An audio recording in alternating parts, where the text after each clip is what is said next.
Okay, you're live.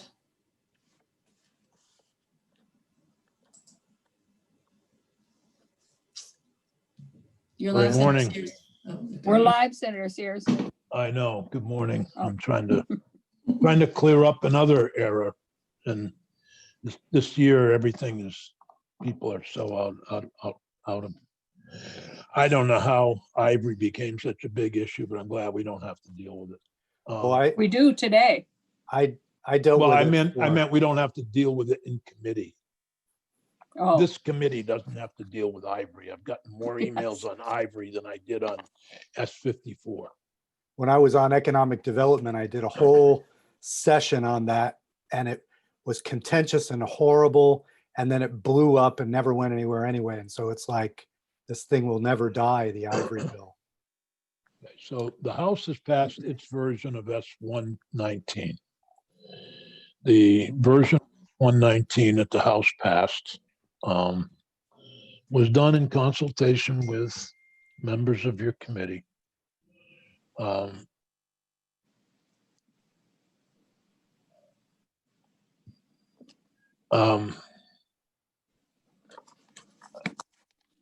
House, Bryn can walk us through it, but our choices today are to concur with further proposal amendment, or to ask for a committee of conference. I don't think we have a choice to just sit here and ignore it. So those are our choices. No matter how I feel about it, no matter what I think about it, this is a democracy. And if it's a 3-2 vote to do anything, then that's what we go with. We may have differences on the floor in how we vote, but whatever the majority says is how we'll deal with it. And I hope that's acceptable to everybody on the committee. That's the way we've always operated. I don't know any other way to operate.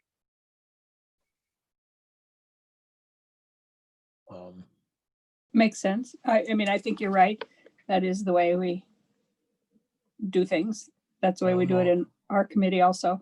Well, I don't know of any other way to deal with it. Right. So we do have Bryn here to kind of walk us through what they've done, to what they ended up doing, rather than we walked through a number of changes that they made, but we could walk through that. Then we have suggestions from the Commissioner of Public Safety, or changes to our version of S119 that we passed back in June. Then we have, in my opinion, political reality that the governor would probably veto the House bill as it stands today. That's just my feeling, knowing calls have been made to several senators by law enforcement organizations in opposition to the House passed bill. And so I think,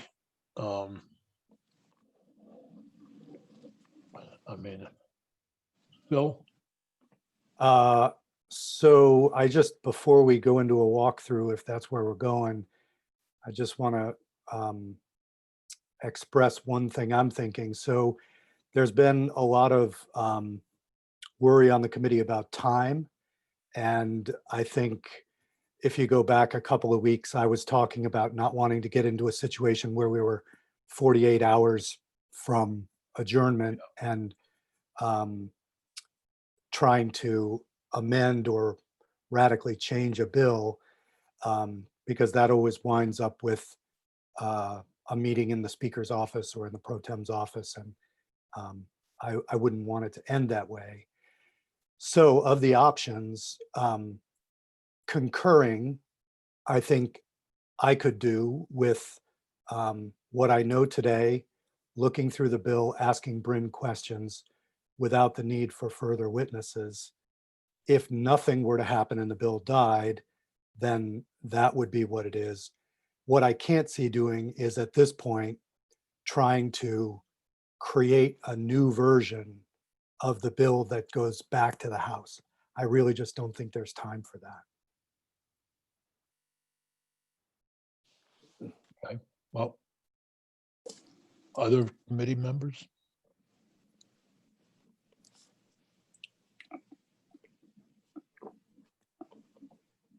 I mean, I think Philip is right. There really isn't time, because if we created a new version and sent it back, a new version either of our original version or further amended the House version, it would not go back until tomorrow, and we're done on Friday, I understand. So Philip is right. I think. Okay, well, let's continue to, Bryn, if you could go through the changes to 119 that the House made, perhaps using the side-by-side that you have on the best vehicle, I think. I'm still dealing with an old side-by-side, so I have to hunt for the new one. Sure thing. Peggy, you put that up on the screen. Sure. Give me 1 second.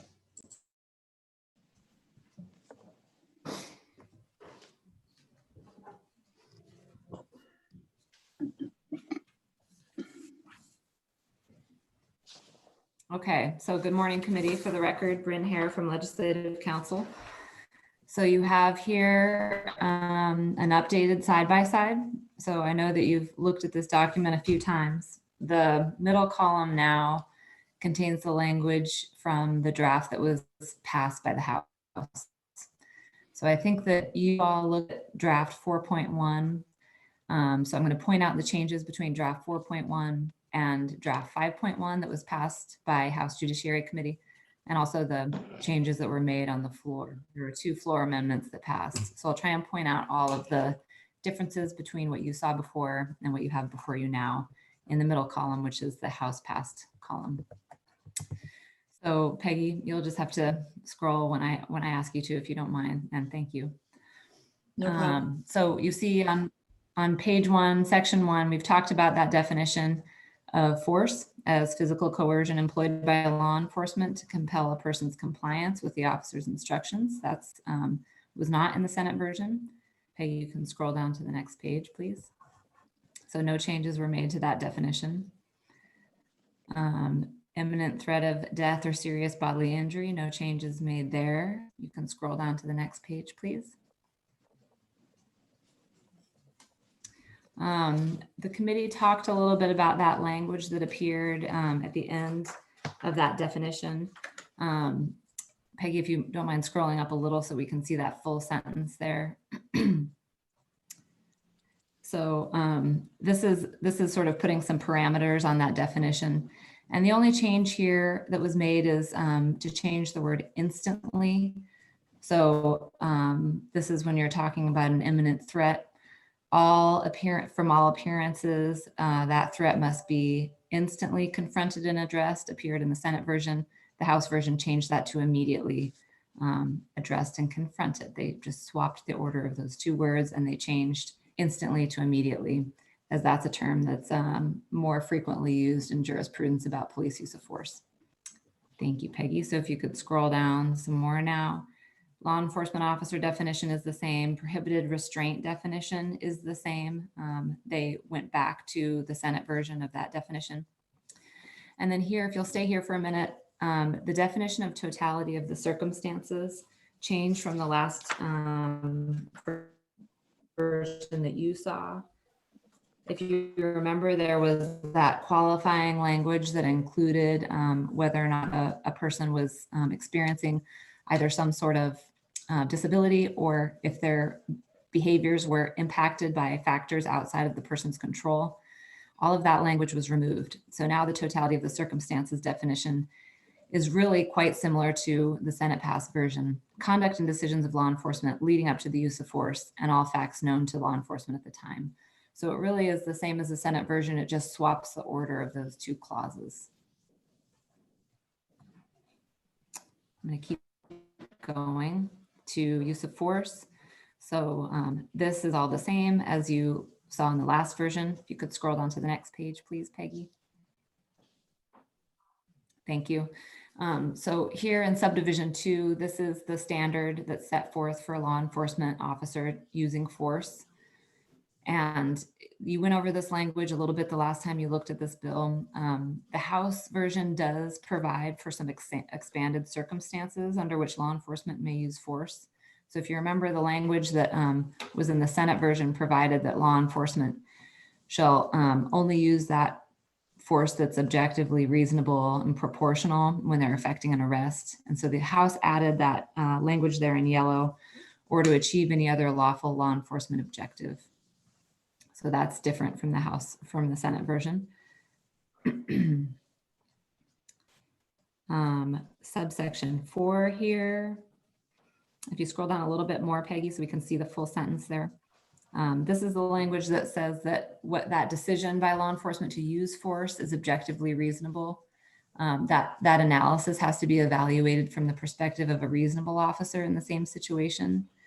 And then the House added that language that evaluation has to include the fact that an officer's failure to use some feasible or reasonable alternative to force shall be a consideration. So it has to be a part of that analysis about whether or not their action was objectively reasonable. So Could that you language go over does. that again, please? That's confusing to me. Sure. So Peggy, if you scroll up just a little so we can see that full sentence. So this is the part of the use of force section that talks about what the reasonable officer analysis looks like. So it provides some specific language that decision to use force has to be objectively reasonable. If you remember from B2, there's that be objectively reasonable, proportional, and necessary. But this is trying to put some parameters on what it means to be objectively reasonable. So that I new don't language remember says, that new language. That's the first I've seen it, isn't it? that language, I believe, did appear in draft 4.1. I highlighted it here to indicate that Okay, it did thank not you. appear in this. Yeah. So shall I keep going? Yeah, but what does that basically do?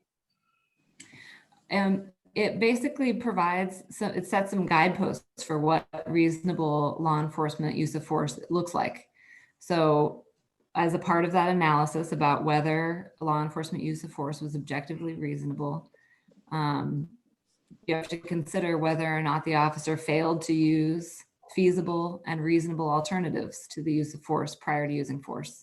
So if there was another option for that law enforcement officer, meaning it was feasible for a law enforcement officer to use some other tactic apart from force, and it was reasonable that they do so, then that's considered, that may work towards a decision that the law enforcement use of force was not reasonable, not objectively reasonable. And No. may I ask a That's question? totally confusing to me. I'm Yeah. sorry to be last minute second guessing, but I don't understand how. Well, Okay. Well, those words reasonable and feasible are modify that clause. So any alternatives that the law enforcement officer could use to the use of force would have to be reasonable alternatives and feasible alternatives within the law enforcement officer's power to use instead of force. May I ask a question? Oh, go ahead, Jeanette. So that decision is made afterward by somebody reviewing the situation in the case, right? So that if we don't know, it isn't the officer him or herself making that decision that there's some other feasible means here. It's somebody afterwards making a determination that in their opinion, there would have been other actions that could have been taken. Do I understand that right? Well, I think both are true. So, Okay. law enforcement will be trained on this, and it's part of what is considered reasonable behavior by a law enforcement officer. So this is all putting some standards in place that are supposed to guide what officers understand about the appropriate use of force.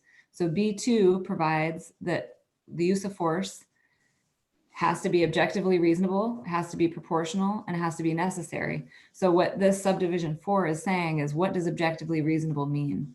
So the House added that sentence saying it's part of the analysis of whether that use of force was reasonable. If the law enforcement officer had reasonable and feasible alternatives to the use of force, but went ahead and used force anyway. Bryn, so as an example, if there's someone pulled over for a traffic stop and an officer comes up and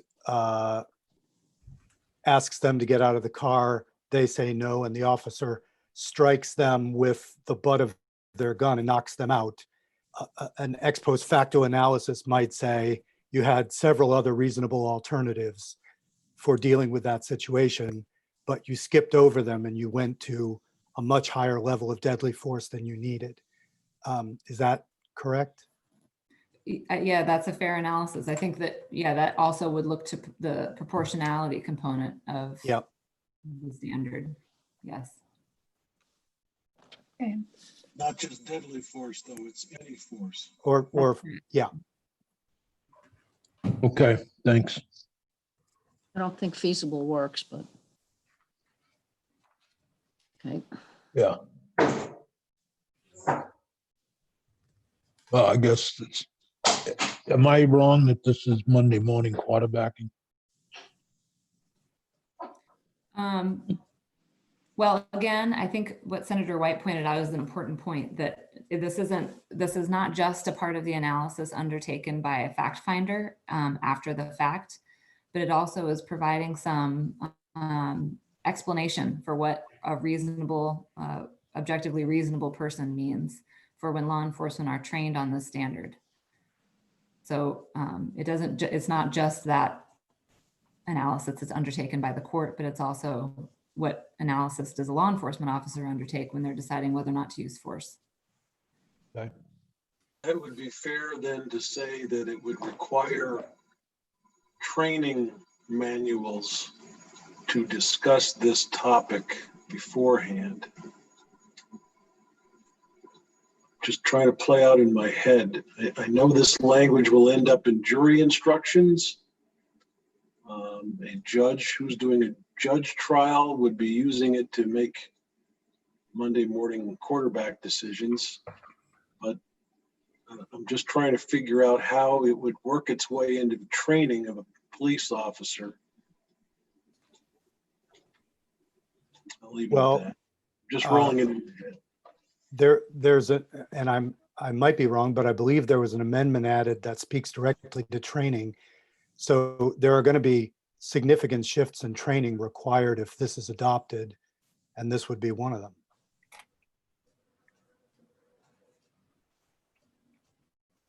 But continue through the run through.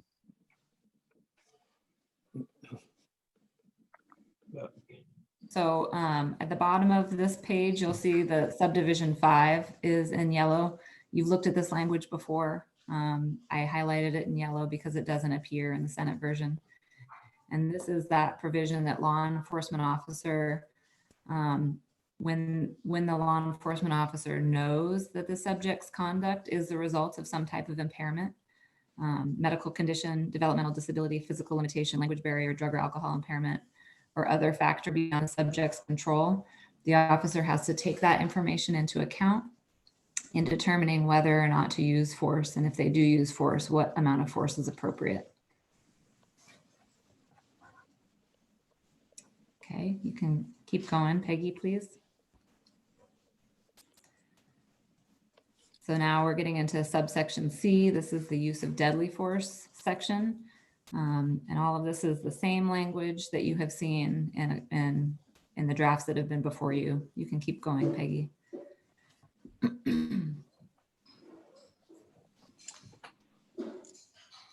So subsection 2 here, this is the explanation of the word necessary. Again, this is language that you've seen in the previous drafts you looked at. It's in yellow because it's not included in the Senate version.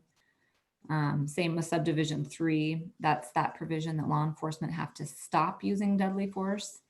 Law enforcement shall cease the use of deadly force as soon as the subject is under the officer's control or no longer poses an imminent threat of death or serious bodily injury to the officer or another person. So that language is a little bit different than what you saw in the last version. They changed some words there. to make that language more closely aligned with the standard for the use of deadly force as set forth in section C1. You can keep going. Section 4 and 5 are the same as the Senate language, except for swapped in order. You can keep going. This is all the same as you've seen before. And if you'd stop here, Peggy, this is a change from the last version you saw. Subdivision 5 was that prohibition on law enforcement use of prohibited restraint. So in the Senate version, subdivision 5 says law enforcement shall not use a prohibited restraint on a person for any reason. The last version of the House bill had that same language in, but that was removed as a result of a floor amendment. So the House passed version no longer contains that prohibition on prohibited restraint within the standards for law enforcement use of force. So now we're going to move into the section 2. So this is the amendment to the justifiable homicide statute. If you scroll down just a little bit more, Peggy, so we can see that subdivision 3 here. Thank you. So this is the language, subdivision 3. Remember, this is the language that in current statute applies to law enforcement. So the change made here says that law enforcement officers must be using force in compliance with those standards that we set out in section 1 in order to be able to use this justifiable homicide defense. And it refers specifically to the standards set out in B2, 4, and 5, and C1 through 4. So we talked about that a little bit at the last hearing. Section 3, these are the repeals of the sunsets that were enacted in S219. So if you remember, law enforcement use of prohibited restraint, that's the new crime. S219 sunset that new provision in July of next year.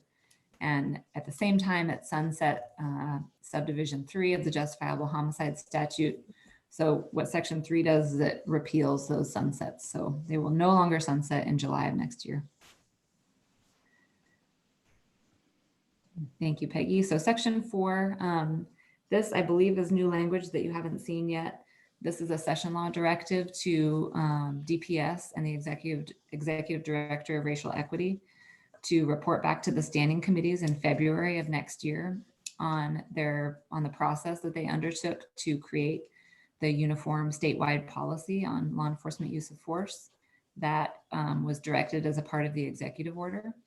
So if you stop here, Peggy, you'll see that report has to specifically include the process that was undertaken, including a list of all of the community representatives and other stakeholders that were present and included in the development of that policy, and how many times they met, number of times that the stakeholders met, and any opportunity given for public comment, and then also on the final proposed policy. Section 4A, this is a new section that was you haven't seen yet.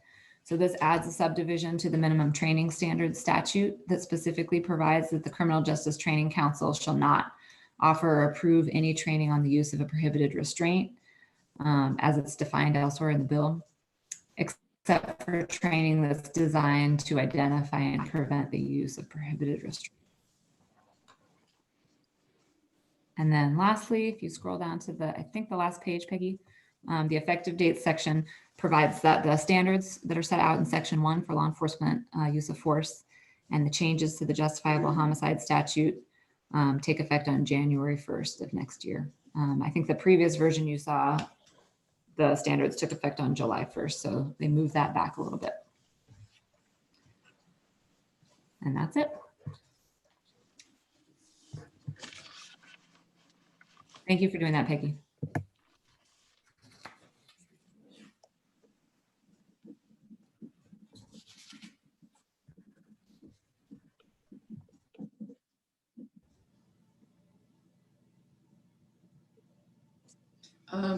Nick, you're muted. You're muted. If Commissioner Sherling is here, if you would like to hear the administration's or the Commissioner of Public Safety's concerns with the House version, he's here to offer that, but also to offer some alternatives. And so Good. I offer him a few minutes here to talk about their concerns with what the House passed version.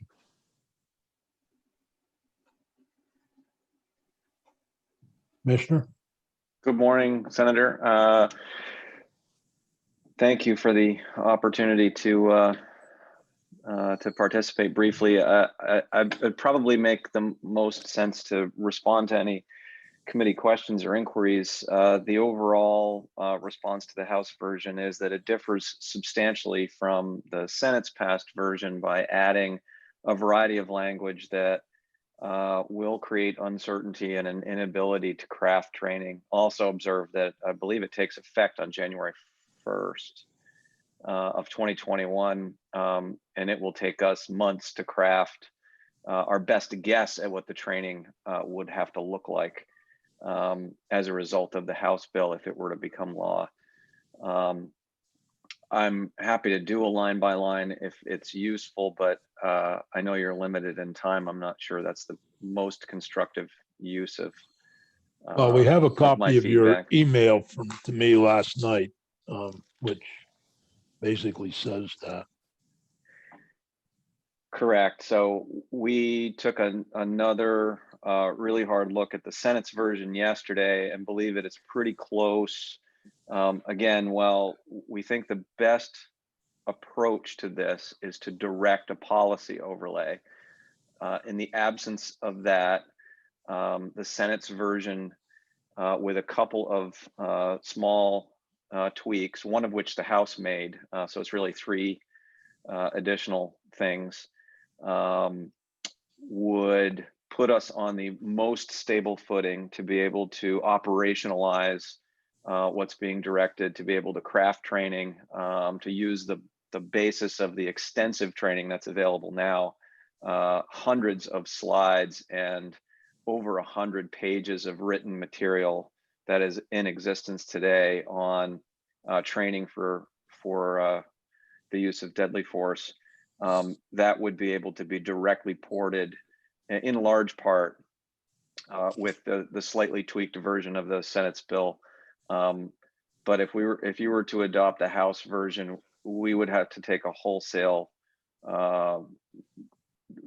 new look at literally hundreds of pages of material, and then do our best to guess at what the courts may interpret much of this new language to mean, excuse me. Okay. I will just add, I did hear the committee mention that there are some sections that will lead to second guessing, and we concur with that the courts have been very thoughtful in the way that they've crafted direction to law enforcement, both nationally and in Vermont, in a manner that directs doing things appropriately, but stops short of second guessing fast moving events on the ground that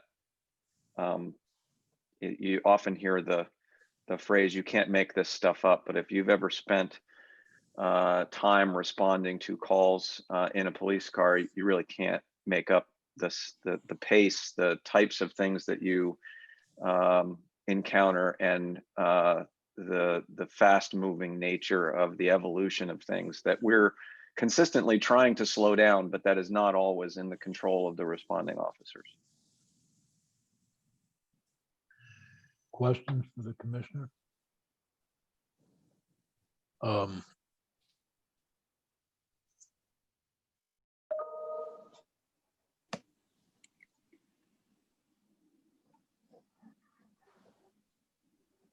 Okay. Thank you very much. Okay, leaves us right back where we started. I don't have a magic wand. I don't know if this is the time to weigh in. Go ahead. So I have to say that, and I think you know this, Senator Sears, but I don't think the rest of the committee knows where I stand on this. But I have kind of two major issues with it, and one is the bill itself, and one is the process that we went through to get here. And I'm just going to do a kind of a couple instances here around the bill, and we have heard that it makes major standards to the standards that are currently applied by the courts. Now, the House told us that it doesn't, that it merely codifies the current standards.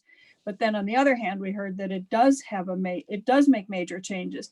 I have no time to decide which is right here. Does it make major standard or major changes, or does it not? Because we don't have the time to do that. And I know that lots of people have weighed in. So I also have a problem with setting the standards before the policy, and think that, but I know that I watched the House version the other day, and I also was in a meeting the other day, and I know one of the things that was said was that we need to have guidelines and parameters before we can have a policy set. And I think we're selling our law enforcement community very short here by assuming that they would not have set in place the standards in their policy that we would want to see. So I have some problems with that. And one of the things that I fear around that is that we will end up having those law enforcement officials who really are trying to make changes and are trying to move in the direction where we're hopefully moving, are going to be so beaten down that they're gonna leave, and we're gonna end up with law enforcement officers that are not moving or don't want to move in the what I consider the right direction. I will just one thing about training. We have asked in 124, we asked the Academy to look at all their training, what is necessary, what isn't necessary, how they need to change it, what they need to do. Do they need to add more weeks to training? Do they need to? So we've asked them to do that. And this is clearly part of that review that they would do. I just want to make a couple comments about the procedure. The changes were being made so rapidly that I couldn't keep up with them. And I watched the House versions. I mean, I watched the House committee meetings, and there were changes being made as they were speaking. And it was hard to keep up, and we didn't even know which version we were addressing. And now there are floor amendments, and there's other things in here that are new to us today. And the House did give us a long list of witnesses, but we didn't hear from those witnesses. And I don't know what they said when they testified. So the fact that there were all those witnesses is meaningless to me, because I don't know what they said when they testified. And there was a lot of, I thought it was very confusing the way there was a lot of interplay between 219, 119, and 124, and things were moving back and forth. So the only section of this bill that I can support is section 4. So there you have it.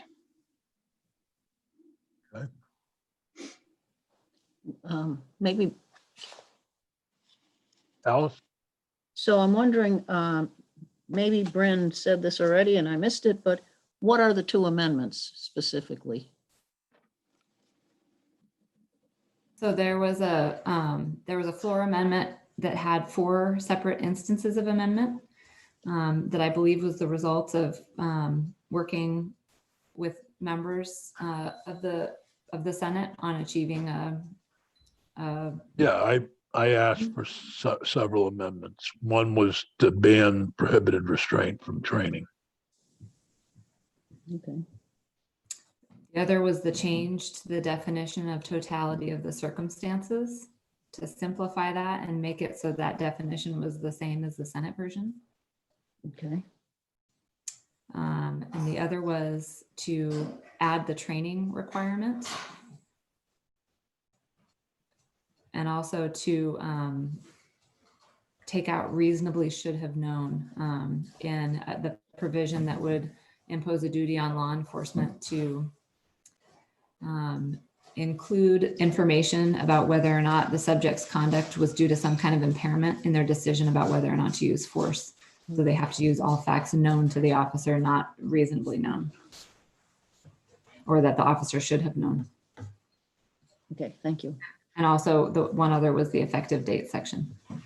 There was also the Donahue Amendment. Exactly. And then there was a second separate floor amendment introduced by Representative Donahue that removed that provision B6 or C6 that would prohibit law enforcement from using a prohibited restraint for any reason. So that language that was in the Senate version was struck. And I'll just say about that, I wasn't necessarily happy to see that go. I don't think it hurt the bill, but I think that in a way spoke to what Joe was saying last time out, which is that it seemed contradictory to have a sentence that said you will not use one for any reason, and then to allow defenses in court of the action. So getting rid of that, I thought made the bill, it wasn't as strong on prohibited restraint, but it's a little more coherent now, I think. So if we're using this time to weigh in, I will have to admit that I think the House version has been moving in a better direction. I am very much sympathetic to Jeanette's argument that we haven't had time to hear all the witnesses. I am also sympathetic to Commissioner Sherling's argument that this will require a substantial amount of rebuilding their training materials in order to accommodate the language. The words feasible and reasonable to me make perfect sense from a criminal defense lawyer's perspective, because I can make arguments to a jury if I'm sitting next to a police officer who has been charged and get into finer details about what was going on there and whether or not the officer should have been expected to use force or not. Having some sympathy for Commissioner Sherling, I have a suggestion if we're going to adopt the House version, and that is we push the effective date out to, say, July 1 of next year.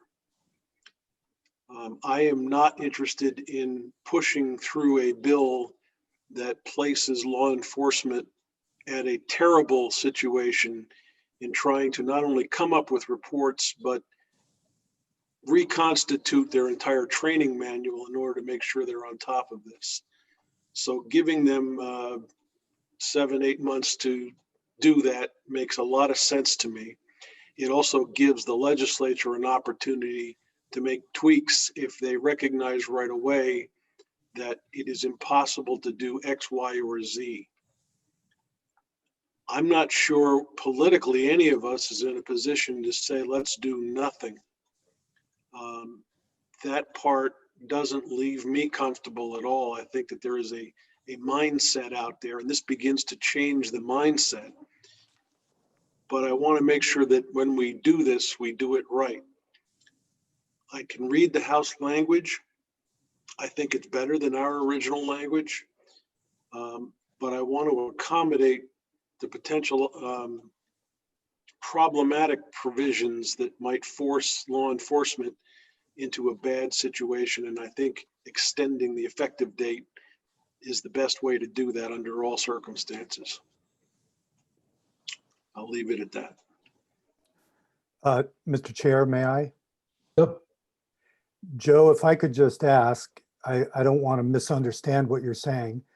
Are you saying that you could concur with the House bill with a change in effective date? Yes. If that gets your vote, I could go along with that.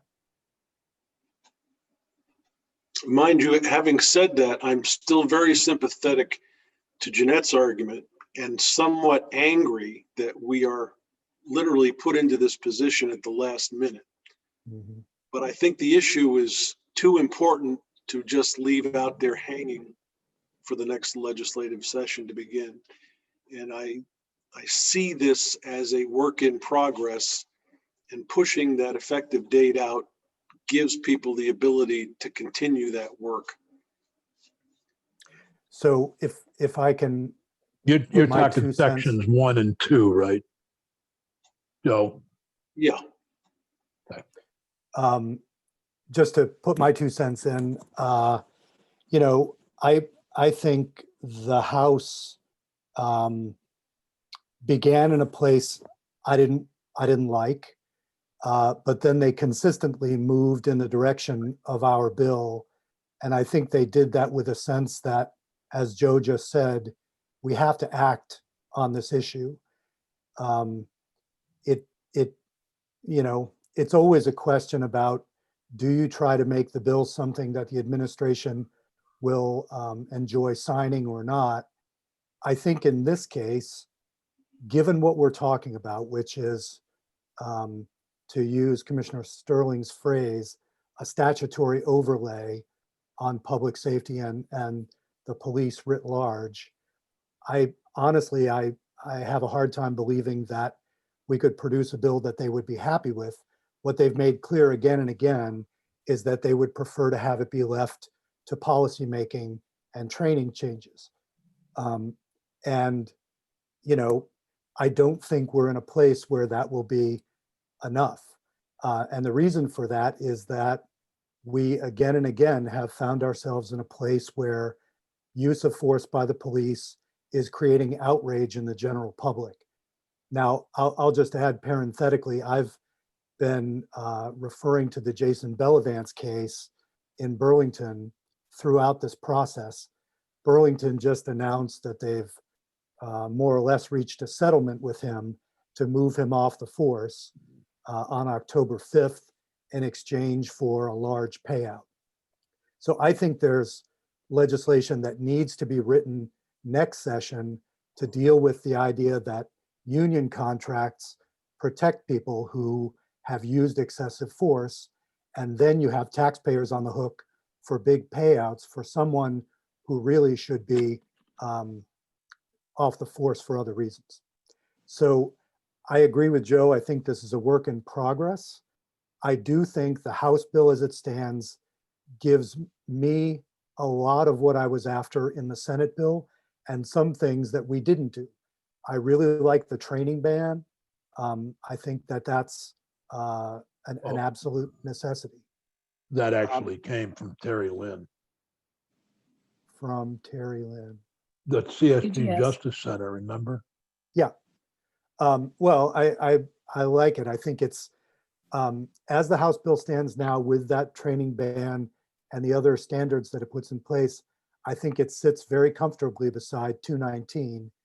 And, you know, if Joe can vote for it with pushing those sections effective date out, I can go along with that.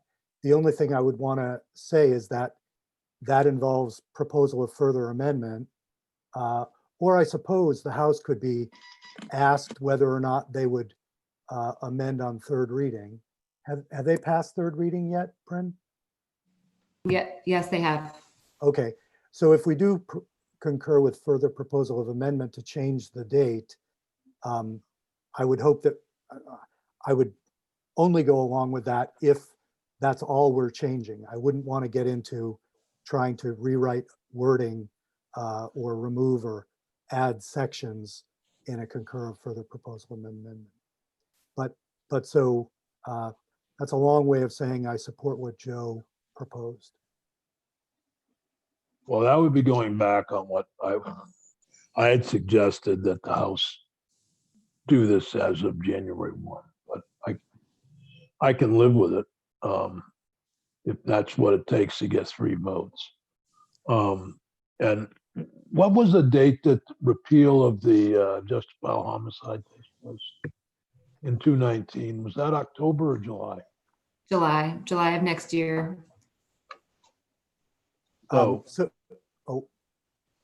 Sorry, Dave. so that would, so having this take effect July 1 would be in line with that, right? So this 119, the latest version, has the repeal of that sunset taking effect on passage. Oh, So okay. Right. So, it And would no that's- longer, right, but that is sort of neither here nor there because because that would go ahead and take effect on passage, but it wouldn't have sunset until next July. Right. I'm going to go back to something Jeanette said earlier, and that is the hope of law enforcement not to have a statutory overlay of policy. I don't believe it's law enforcement's prerogative to establish the policy. I think that's our job. And I know it's uncomfortable for a cultural change, but the nutshell is we are responsible for the policy push to make that cultural change. And my hope here in extending the rollout time is to give law enforcement enough time to deal with what we have decided is going to be the policy change. Jeanette, I think you were next. Thank you, Joe. I think that is true, Joe, and we have almost always asked law enforcement to come back to the legislature with the policy so that the legislature ends up approving the policy. But, and I think that that could be the case here, and probably, I don't know if it is in the bill or not, that they're to come back with their policy. But I do think that we are, it is our job to do it.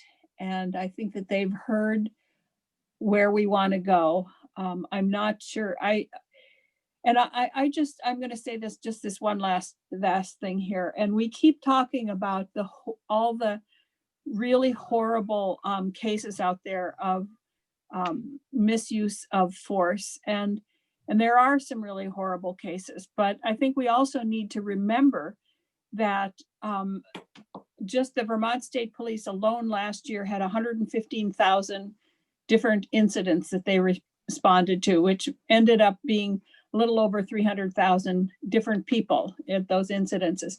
And only 183 times was there any force used beyond compliant handcuffing. So that's 0.5% of the time that was used.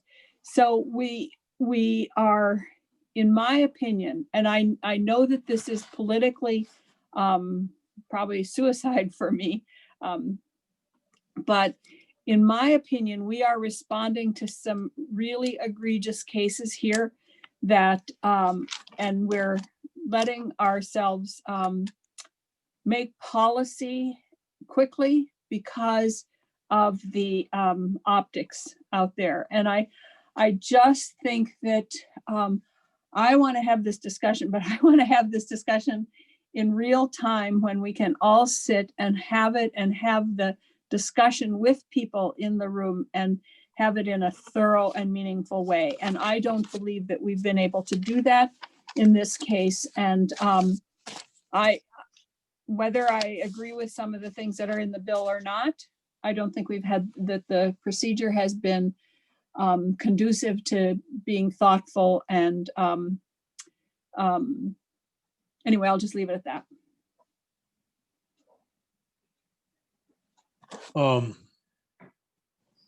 Any other comments? I take responsibility for scheduling the committee, trying to schedule witnesses and trying to keep abreast of what is going on in the other body.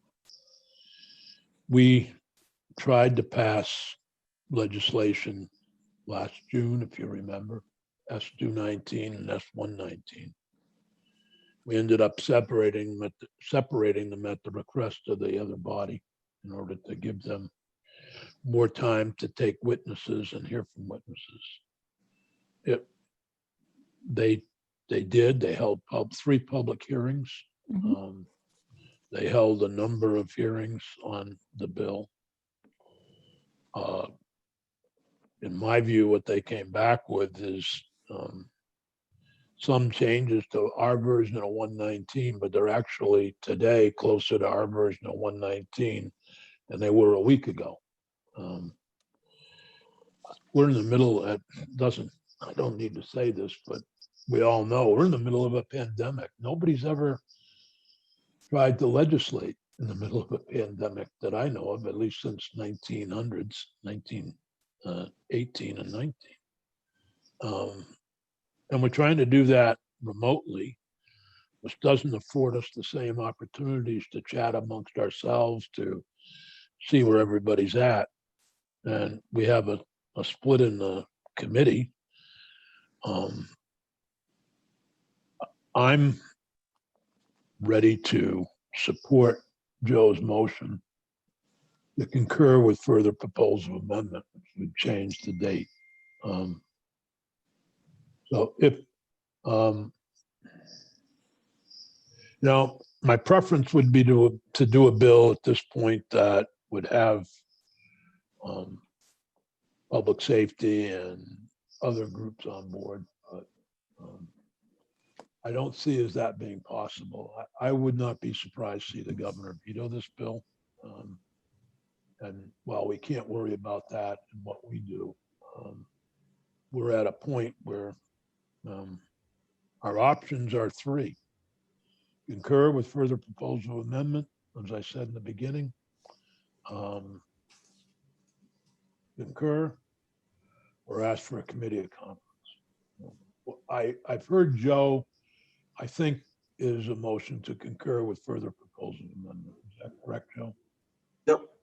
Senator Sears, I Alice, don't know if yeah. you see Commissioner Shirley has his hand up. I don't know. if you Yes, wanna- Commissioner Okay, Shirley. just to make sure you Yep. saw it. Thank you. I did not see that.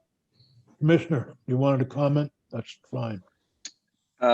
Thank you. Although I'm not sure it's helpful at this stage of the committee's deliberation, but I wanted to respond to Senator Baruch's comments that we do very much understand that the General Assembly sets the parameters under which we operate. All we're suggesting is that there's a mechanism to do that the General Assembly has used on a variety of occasions before to direct the development of policy that then comes back for essentially concurrence by the General Assembly.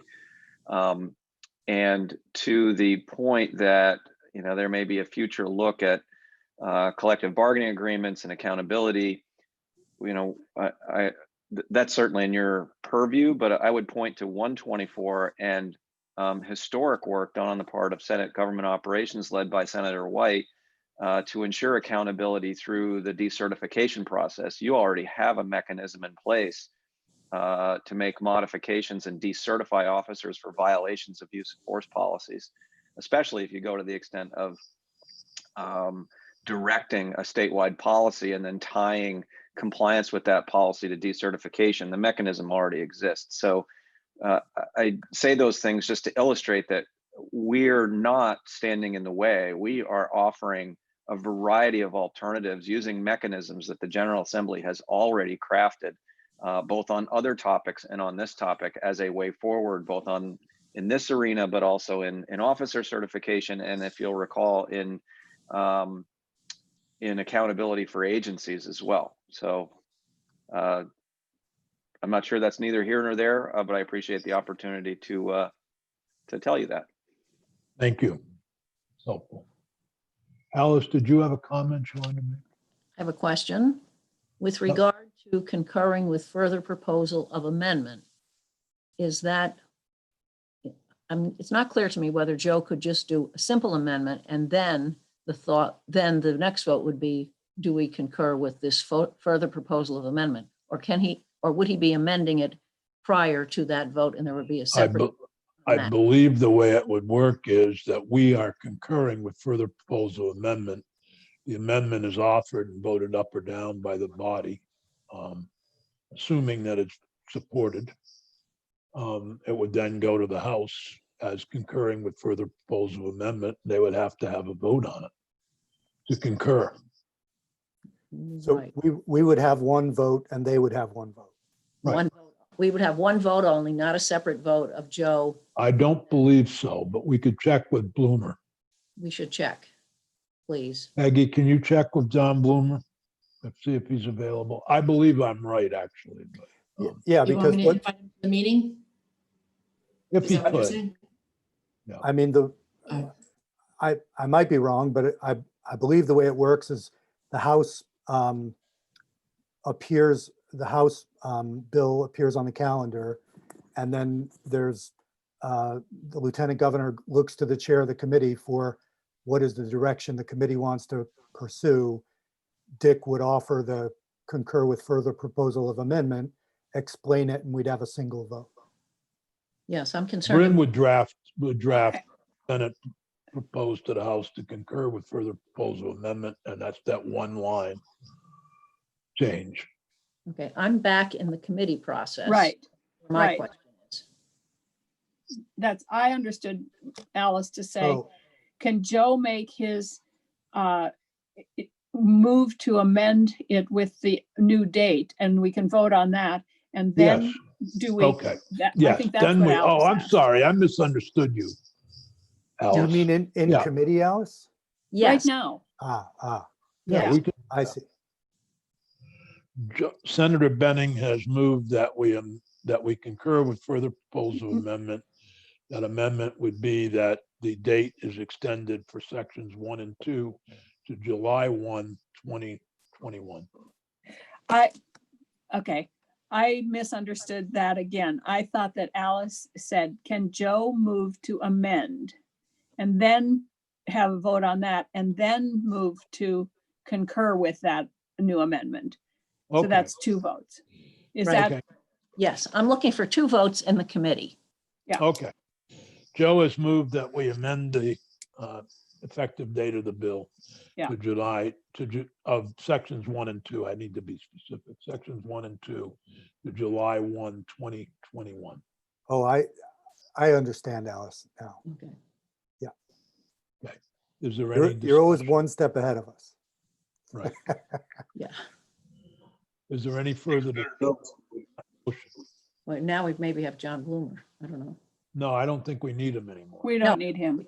I invited him, but I don't know. Tell him No, this is a disinvite committee him. issue. Cancel All him. right, I'll tell him we Okay. don't need him. Right. So I thought Alice was talking about the floor vote. So is there any further discussion? Hearing none.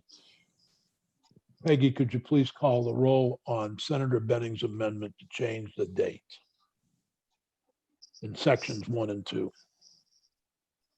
Yes, Senator White, Yes, Senator Baruth, Yes, Senator Benning, yes, Senator Nika, Yes, Senator Sears. Yes. Now the question would be to report to recommend to the Senate that we concur with further proposal amendment that we just voted on. I believe, and Marley is barking his approval in the background. so moved. So Senator Baruth has moved that we report favorably as amended. I think it's with further, we concur with further proposal amendment to S-119 as we just voted. Is there any further discussion of that? Hearing none. Peggy, would you please call the roll? Senator White, no, Senator Baruth, Yes, Senator Benning, yes, Senator Nika, no, Senator Sears. Yes. Okay. Sure, it's not going to make everybody happy, but I will do my best to prepare a floor report for, is it today or tomorrow? who knows? I can get you the materials for today. For your- Okay. And Bryn, you'll send me to me too. Yep. Would you send me the section by section do Yes. we have the bill? change the newest side by side? Please, the side without the change of date, the side by side that you just showed on the screen. Sure. I don't have that. At least I can't find it. And obviously I can understand the change in date. That doesn't take much. So do we have the bill? It's I'm not sure if it's on the it's- calendar. It's on, I believe it would be on the notice calendar. It may be tomorrow before we take it up. Okay. I think the plan was to be ready for tomorrow. I'll have to go back to Tim's message. Okay. I thank you all very much. I was going to say this has been a tremendously difficult, a tremendously rewarding year. We had a tremendous vote on the floor yesterday on a Mhm. bill that many of us have worked on, although it was not a unanimous decision of this committee. We have finally put tax and regulate to bed. I'm sure we'll be dealing with it. Whoever's here next year will be dealing with it, but you know, that I was thinking this morning how little time they give us to celebrate victories. And you're on to the next crisis. Mhm. And I guess it's Ivory now. Well, could I just take a minute and thank the three of you, Dick, Jeanette, and Joe? The tax and regulate bill, I've never seen a bill be dogged that much and dragged and slowed down, and you guys just kept at it and kept at it. So I really appreciate it. Thank you. And Senator Sears, it Thank did you. make the front page of the Reformer. And the banner. And climate change made the second page or third. Of course, they credited Campion, so. Right. Yeah, that's true. Absolutely. Yeah, but it was nice of Campion to credit me. Well, you know, we will meet tomorrow on S24, and I don't know what, that will be an interesting mess. Peggy, could you see if Jim Baker's available for tomorrow, along with either Representative Emmons or Representative Shaw, to explain that? Yeah. S24. And you might I don't also want know. to, I mean, it's a Rutland Bridge, so I don't know whether they approved the Rutland Bridge name or. but you might want to ask Susanna Davis,